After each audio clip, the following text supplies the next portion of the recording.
आज हम एक बड़े महत्वपूर्ण विषय पे एक प्रेस वार्ता के लिए आपके सामने मुखतब भी हैं। हम लोग 11 तारीख में एक आंदोलन चंद्रशेखर साहब के नेतृत्व में जंतर मंतर पे सभी लोगों ने डिसाइड किया है कि भाई सभी लोग वहाँ पहुँचें और जो एक विशेष मुद्दा पूरे भारत भर में है उसे जन जन तक पहुँचाने का काम करें। थोड़े से आंकड़े मैं आपके सामने रखूँगा साथियों। अभी राज्यसभा में जो शिक्षा मंत्री हैं उन्होंने आंकड़ा रखा कि हमारे बैकलॉग के जो पद हैं वो कितने ज़्यादा, सिर्फ एक विभाग में लगभग 40-50 हज़ार SC ST OBC के बैकलॉग के पद खाली हैं। और ये मामला एक शिक्षा विभाग का नहीं है। शिक्षा विभाग को मैं इसलिए उठा रहा हूँ कि शिक्षा भारत की नींव है, आने वाली पीढ़ी में नया परिवर्तन लाती है। शिक्षा से ही पूरे भारत में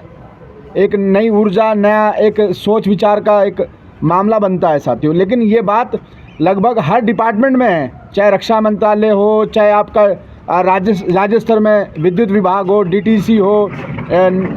नगर निगम हो, लगभग सभी डिपार्टमेंट्स में इन्होंने इस तरह से किया हुआ है। और ख़ासतौर में जो आंकड़े पेश कर रहा हूँ आपके सामने, दिल्ली यूनिवर्सिटी के जो प्रोफेसर, असिस्टेंट प्रोफेसर, जो लगभग जो SC सीट है लगभग 64% वो खाली पड़ी हुई हैं। जो SC सीट है आप सुन के हैरान रह जाएंगे, 83% वो खाली हैं। जो बैकलॉग के OBC जो है वो 80% खाली हैं। और एक आप सुन के हैरान रह जाएंगे कि जो हमारा EWS कोटा है और हमारा जनरल कोटा है वो लगभग पूरे भारत में हर जगह फुलफिल है। ये जो SC ST OBC के लिए एक इन्होंने नॉट फॉर सूटेबल का इन्होंने एक टैग लगाया हुआ है। हमारे काबिल बच्चों को ये इस तरह का टैग दे के उन्हें हटा देते हैं, उन्हें कंपटीशन से ही हटा देते हैं। बल्कि ये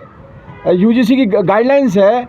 2018 की कि ये जो नीट और उसका पेपर क्लियर कर लेगा उसे इस पर कोई ज़रूरत नहीं है सब चीज़ें करने की, ये नॉट फॉर सूटेबल वाले किसी अधिकारी को ये कहने के लिए। हम लोग इस प्रेस वार्ता के माध्यम से कुछ विशेष बात आपके सामने रखेंगे जो NSF के माध्यम से हमारे नौजवान साथियों को, हमारे प्रोफेसर्स को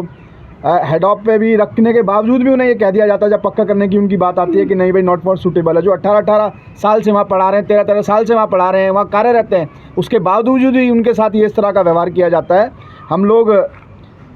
जो जब भी कोई इंटरव्यू हो वो एक वीडियो रिकॉर्डिंग के माध्यम से हो कि जिससे पता लगे कि वो पूछने वाला उनसे क्या पूछ रहा है और किस आधार पर उन्हें नॉट फॉर सूटेबल उन्हें बता रहा है। साथियों, आप सभी को मेरा क्रांतिकारी जय भीम। साथियों, आज़ाद समाज पार्टी का हर कार्यकर्ता इस देश से प्यार करता है और भारत के संविधान का सम्मान करता है। उस जिम्मेदारी को समझते हुए आज़ाद समाज पार्टी दिल्ली प्रदेश ने आगामी जो 11 फरवरी है, 11 फरवरी को जंतर मंतर पर एक प्रदर्शन का आयोजन किया है, जिसमें मेन मुख्य मुद्दा है कि भारत सरकार द्वारा बैकलॉग और जाति जनगणना। आज देश की जो केंद्र की जो सरकार है, जो आज वो सरकार जिस तरह से पिछले क्लोजर और मर्जर के माध्यम से देश में जो रोज़गार को जो वो समाप्त करती आ रही है, जिस तरह से उन्होंने एक बैंकों का के द्वारा एक देश की जनता का जो एक हक था और देश की जो एक नागरिक है, देश के जो नागरिक हैं, वो प्रत्येक नागरिक का ये हक है कि देश की सरकार उनको स्वच्छ वातावरण, रोज़गार, स्वच्छ चिकित्सा और शिक्षा की व्यवस्था करे। ये उनका हक है और उस हकमारी किस माध्यम से की जा रही है उसके संदर्भ में आज ये एक छोटी सी प्रेस वार्ता रखी गई है। और इसी हकमारी के विरोध में आगामी 11 फरवरी को जंतर मंतर पर एक प्रदर्शन आयोजित किया गया है, जिसमें हम भारत के महामहिम राष्ट्रपति महोदय को ज्ञापन देंगे। ज्ञापन के माध्यम से हम उनको ये आगाह कराना चाहेंगे कि देश में जिस तरह से आज एक रोज़गार का जो एक आतंक देश की जनता को भयभीत करे हुए है, उससे छुटकारा दिलाया जाए। जैसा कि आपकी जानकारी में होगा कि देश में अभी तक लगभग 3 लाख से ज़्यादा प्राइमरी स्कूल देश में बंद कर दिए गए हैं। क्लोजर और मर्जर, ये बंद करने का पीछे षड्यंत्र क्या है कि जब स्कूल ही बंद कर देंगे तो स्कूल की वैकेंसी खत्म हो जाएंगी, जब वैकेंसी खत्म हो जाएंगी तो रोज़गार समाप्त हो जाएगा। ये एक रोज़गार को समाप्त करने का उनका एक तरीका है। इसी तरह से आपने देखा होगा पीछे कुछ बैंकों का मर्जर किया गया था, उस बैंकों का जो मर्जर किया गया था, मर्जर करने के पीछे भी कारण यही था कि रोज़गार को समाप्त करना। जब देश में रोज़गार ही नहीं रहेगा तो देश की नागरिकों को बहुत बड़ी मुसीबतों का सामना करना पड़ेगा। इसलिए आज देश की में जो एक हालात बने हुए हैं, उस हालात को देखते हुए हमारे राष्ट्रीय अध्यक्ष माननीय चंद्रशेखर आज़ाद जी है, उनका एक ये आह्वान है कि देश के हर नागरिक को उनका जो हक है, उनका ये नैतिक, उनका एक संवैधानिक अधिकार, उनका एक हक बनता है कि उनको रोज़गार दिया जाए, उनको अच्छी शिक्षा दी जाए, अच्छी चिकित्सा दी जाए और स्वच्छ पर्यावरण दिया जाए, जिसके लिए हम तन मन धन से जो जितने भी हमारे आज़ाद समाज पार्टी के कार्यकर्ता हैं दिल्ली प्रदेश के, वो आगामी 11 फरवरी को जंतर मंतर पर आएंगे और इस देश की सरकार को ये एहसास कराएंगे कि देश में जो उनका जो हक है वो हक जब तक देश के अंदर जातीय जनगणना नहीं होगी तब तक लोगों को उनकी कितनी संख्या है उस बारे में नहीं पता लग पाएगा, और जब तक संख्या नहीं पता लग पाएगी तब तक किन किन लोगों में कितना ज़मीन, कितना व्यवसाय के साधन बटे हुए हैं, इस बात की भी जानकारी नहीं हो पाएगी। तो जातीय जनगणना भीम आर्मी और आज़ाद समाज पार्टी का बहुत लंबे समय से इसकी मांग है। इसको हमारे पूर्व में हमारे नेता माननीय काशीराम साहब भी इस बात को उठाते रहे हैं, क्योंकि जब तक जातीय जनगणना नहीं होगी तो जब तक ये बात नहीं क्लियर हो पाएगी कि गाँवों में कितने लोगों पे कितनी ज़मीनें हैं, उन लोगों पे कितने व्यवसाय हैं, उन लोगों पे सरकारी संसाधनों में कितनी उनकी हिस्सेदारी भागीदारी है, उन लोगों पे खनिज में उनकी कितनी हिस्सेदारी भागीदारी है, कितने उनके जो है जजेस लगे, सुप्रीम कोर्ट में जज लगे हुए हैं, कितने उनके हाई कोर्ट में जज लगे हुए हैं, कितने उनके विश्वविद्यालयों में जजेस लगे हुए हैं, कितने उनके क्लास 1 अधिकारी कर्मचारी हैं, कितने उनके बच्चे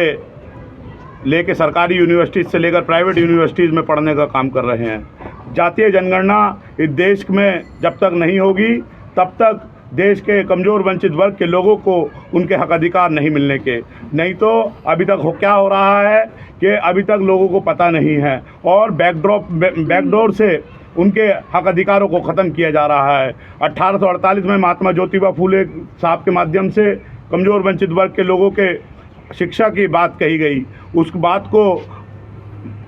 को साहू जी महाराज ने 1902 में 50% आरक्षण देके उस बात को आगे बढ़ाने का काम किया। उस बात को बाबा साहब डॉक्टर अंबेडकर ने संविधान में आरक्षण का प्रावधान करके कमज़ोर वंचित वर्ग के लोगों को उनकी हिस्सेदारी और भागीदारी सुनिश्चित करने का काम किया। मगर ये सरकारें जो आज देश के अंदर बैठी हुई हैं, जिनका राज है, वो इस देश के अंदर हम कमज़ोर वंचित वर्ग के हक अधिकारों को सुनिश्चित करने की तो बात दूर की बात है, उन्हें तमाम तरह से उनको रोकना चाह रही है। हमारे बड़े बड़े अधिकारियों के साथ किस तरीके की जुल्म जास्ती है, किस तरीके का अन्याय अत्याचार है, ये आप सब लोग जानते हैं। ये ऑफ कैमरे की बात है। अधिकारी यहाँ पे चंद्रशेखर साहब के पास आते हैं, वो बताते हैं किस तरीके का उनके साथ जो है अन्याय अत्याचार हो रहा है, किस तरीके के साथ उन लोगों के साथ जुल्म जास्ती हो रही है, किस तरीके से उन लोगों के प्रमोशंस को रोका जा रहा है, किस तरह से जाति के आधार पर उनको टारगेट किया जा रहा है, किस तरह से अगर वो अपने समाज को जागरूक करने की बात करते हैं, बाबा साहब डॉक्टर अंबेडकर के आंदोलन की बात करते हैं, संविधान की बात कर दें, तो उसी दिन से उनके पीछे लगने का काम करते हैं। आपने देखा हरियाणा के बड़े ऑफिसर थे वाई चंद्रपूर्ण साहब, किस तरह से उनको मजबूरन उनको जो है आत्महत्या करनी पड़ी। किस तरह से देश की बेटी जिनने कमज़ोर वंचित वर्ग के लोगों को गौरवान्वित महसूस कराया यूपीएससी में टॉपर होके, और किस तरह से उसको जो है उस बेटी को जो है अभी हाल के दिनों में जो है उसको ट्रोल करने का काम किया। तो इस बात से हम लोग अंदाज़ा लगा लें कि जब ये हमारे पढ़े लिखे अधिकारी कर्मचारी वर्ग के लोगों के साथ इस तरीके का काम करेंगे तो हमारे कमज़ोर वर्ग के लोगों का कितना मनोबल डाउन होगा। किस तरह से कमज़ोर वर्ग के लोग अपने बच्चों को पेट पाल के जो है पढ़ाने लिखाने का काम करते हैं, मगर जब उनके लिए संसाधन नहीं होंगे, जब उनके लिए अच्छी व्यवस्थाएं नहीं होंगी, जब उनके आगे बढ़ाने की बात नहीं होगी, तो कमज़ोर वर्ग के लोग अपने बच्चों को पढ़ाना बंद कर देंगे। तो इन्हीं सभी बातों पे जो है हम आज़ाद समाज पार्टी के बैनर तले हम सब लोग आने वाली 11 तारीख को एक बड़ा दिल्ली